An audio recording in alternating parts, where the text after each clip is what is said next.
This man is in perfect health, yet he is completely deprived of the two most important senses of his life. What do you think makes a meal unforgettable? Its taste or its smell? This was not a medical mystery. This was an assassination plot, born in one of history's most competitive kitchens, a place where jealousy was turned into an art form.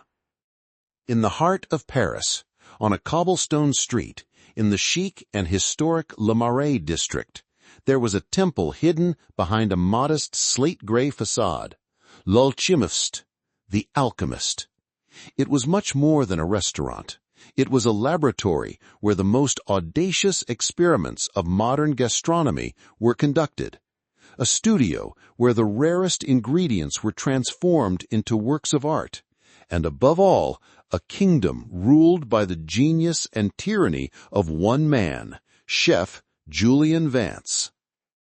Julian, in his early 40s, with sharp cheekbones, piercing blue eyes that were constantly searching for a flaw, and fingers that were both as strong and as elegant as a sculptor's, was the uncrowned king of the culinary world. 3 Michelin stars, countless awards, and a legendary talent that led critics to call him the Golden Palate.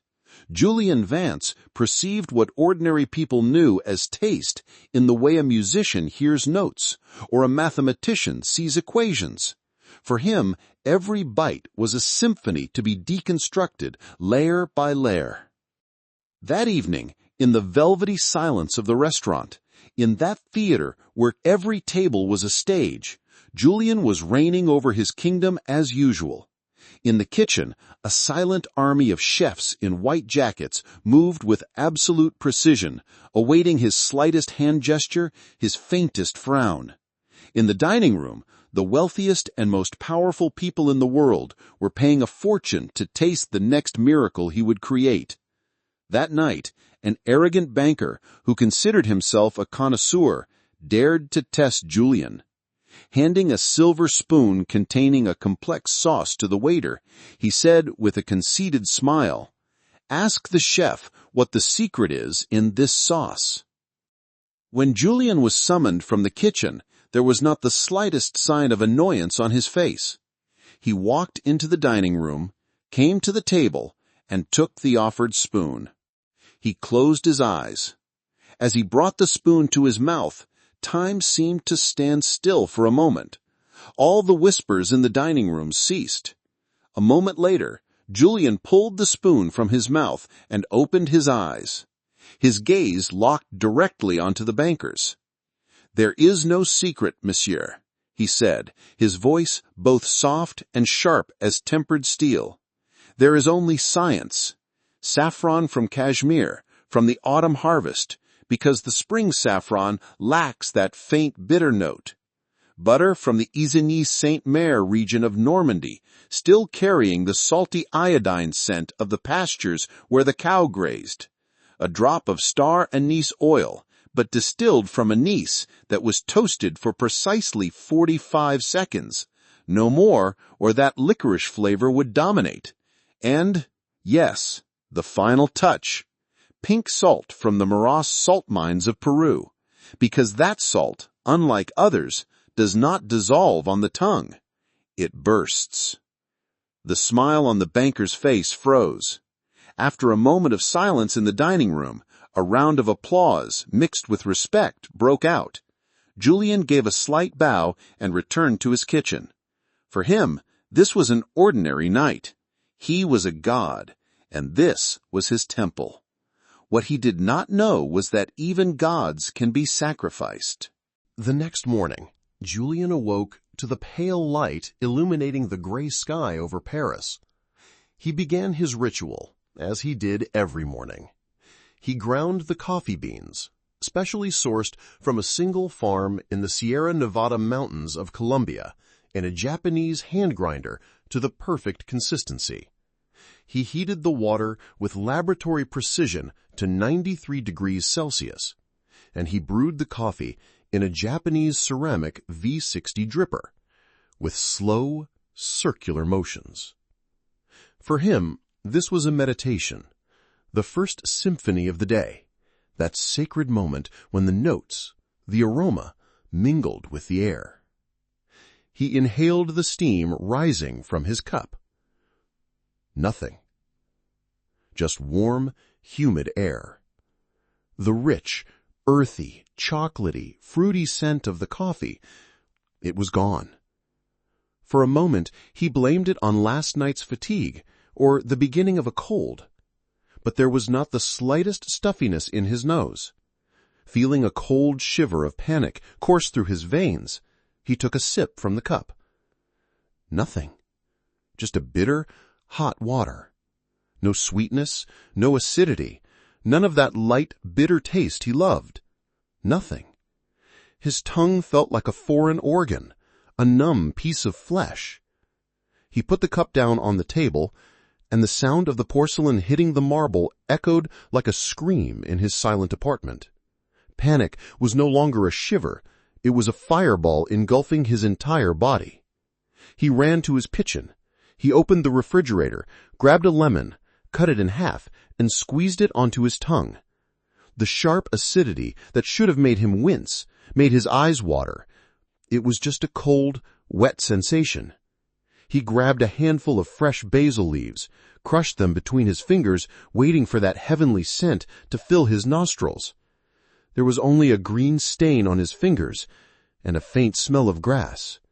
And even that seemed to come from far away, from a memory. He opened the jars of his most precious spices: Tahitian vanilla, black cardamom, mace. They were all nothing but odorless powders and woods. Julian collapsed to his knees in the middle of his kitchen. He was surrounded by the rarest, most delicious, most aromatic ingredients in the world. But for him, they were now no different than sand and stone. Like a musician waking up one morning to find himself deaf, like a painter becoming colorblind, Julian Vance had lost everything that made him Julian Vance. His world, overnight, had turned into a silent, tasteless, scentless, colorless void. And in the middle of that void, for the first time in his life, he was utterly alone. The following weeks were a blurry series of nightmares for Julian. The best doctors in Paris, and indeed in Europe, passed him from one to another like a medical puzzle. Neurologists scanned every fold of his brain with the most advanced MRI machines. Everything was normal. Otolaryngologists examined his sinuses, the olfactory receptors inside his nose. There was no physical damage. Psychologists talked to him for hours, analyzing his stress levels, the pressure of the Le Cordon d'Or competition, his perfectionism. In the end, they all came to the same conclusion. There was nothing physically wrong with him. This was what was known as a conversion disorder, a defense mechanism of the brain that converts an unbearable amount of stress into a physical symptom. In other words, the problem was not in his body, but in his mind. It was entirely psychosomatic. For Julian, this diagnosis was an insult. He was not a weak man. He was an artist who thrived under pressure. But the doctors were adamant. They prescribed him antidepressants and therapy sessions. Julian began to feel like a mental patient. His restaurant, La Alchemiste, had become a body without a soul in the absence of its head chef's genius. Reservations were being canceled, and the gossip columns were buzzing with news that the chef was having a nervous breakdown. Julian was slowly becoming trapped inside his own silent and tasteless world. One day, when he had hit rock bottom, his partner and only friend, Henri, came with a last resort. "There's a man," he said hesitantly. "Dr. Horace Thorne. The traditional medical community hates him. He was fired from a major pharmaceutical company a few years ago for using unscientific, historical methods. But he is said to take on impossible cases. What have we got to lose?" In his desperation, Julian agreed. They found Dr. Horace Thorne. Thorne lived outside of Paris in a cluttered study filled with old books, anatomical models, dried herbs, and strange medical instruments. In his 60s, with messy gray hair and intelligent eyes that looked at everything with skepticism, he resembled a forgotten philosopher more than a doctor. When Eris examined the thick medical file Julian brought, his first reaction was a sigh of exasperation. "The same old story," he said.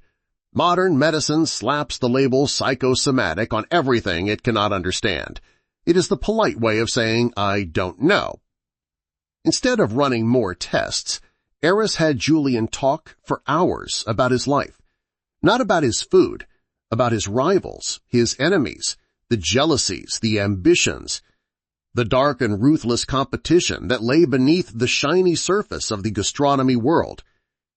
What caught Eris's interest was the Le Cordon d'Or competition.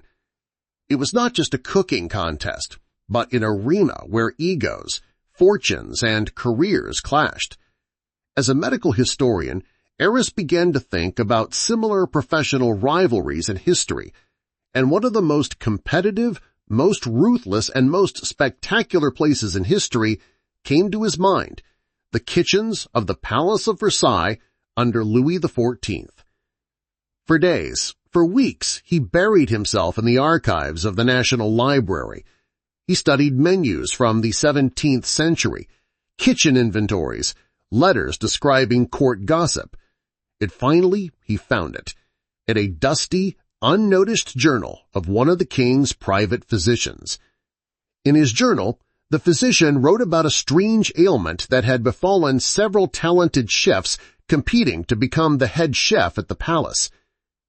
These chefs, one after another, had suddenly and mysteriously lost their sense of taste and smell.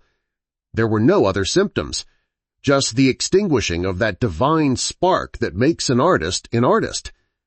The physician suspected that behind these events was the king's ambitious and jealous head chef, Sébastien Lefebvre.